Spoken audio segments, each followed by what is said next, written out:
মহাসড়কের পাশে ড্রেনটা অপরিষ্কার থাকে, এইখান দিয়ে পানি নিষ্কাশনের কোনো জায়গা ছিল না। ড্রেনের উপর মাটি এবং কি গাছপালা দিয়ে ভরপুর ছিল, তাই বৃষ্টি আসলে মহাসড়কের পাশে পানিগুলো আটকে থাকে। এই ড্রেনগুলো পরিষ্কার না করায় রাস্তার পাশে পানি জমে রাস্তার পিচগুলো নষ্ট হয়ে যায় এবং কি দুর্ঘটনার ঝুঁকি বাড়ে। এই ড্রেনটা বহুদিন ধরে অপরিষ্কার থাকে, ড্রেনের উপরে মাটি এবং কি গাছ দিয়ে ড্রেনের সমান সমান হয়ে গেছে। তাই আমি কোদাল দিয়ে মাটি এবং কি গাছ সহ উঠিয়ে ফেলে দিতেছি, যাতে খুব সহজেই বৃষ্টির পানিগুলো এই ড্রেন দিয়ে নেমে যেতে পারে। এই মাটি এবং কি গাছগুলো ড্রেনটা বন্ধ করার পাশাপাশি মহাসড়কের অনেকটা রাস্তায় দখল করে রেখেছে, এতে ড্রাইভার ভাইদের যাতায়াত করতে অনেক অসুবিধা হয়। এই মহাসড়কের পাশে ড্রেনগুলো পরিষ্কার রাখা অত্যন্ত জরুরি, কারণ ড্রেনগুলো বন্ধ থাকলে বৃষ্টির পানিগুলো মহাসড়কের উপরে উঠে যায়, যা যানবাহন চলাচল করতে ব্যাঘাত ঘটায় এবং কি দুর্ঘটনা বাড়ায়।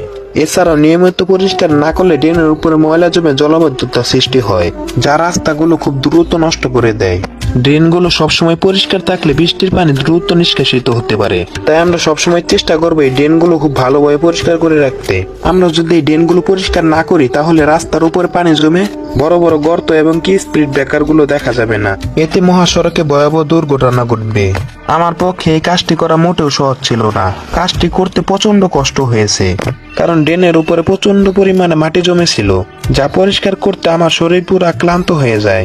আসলে কোনো কাজকে ছোট করে দেখতে হয় না, সব কাজকে সম্মান দিয়ে চালিয়ে যেতে হয়। রাস্তার সাইডে বিভিন্ন ধরনের আগাছা এবং ড্রেনগুলো পরিষ্কার রাখলে রাস্তার সৌন্দর্য বাড়ে। তাই আমি আমার সর্বোচ্চটা দিয়ে চেষ্টা করলাম এই ড্রেনটা ভালোভাবে পরিষ্কার করে দেওয়ার জন্য। তাই আপনাদের কাছে একটি শেয়ার আশা করাই যায়।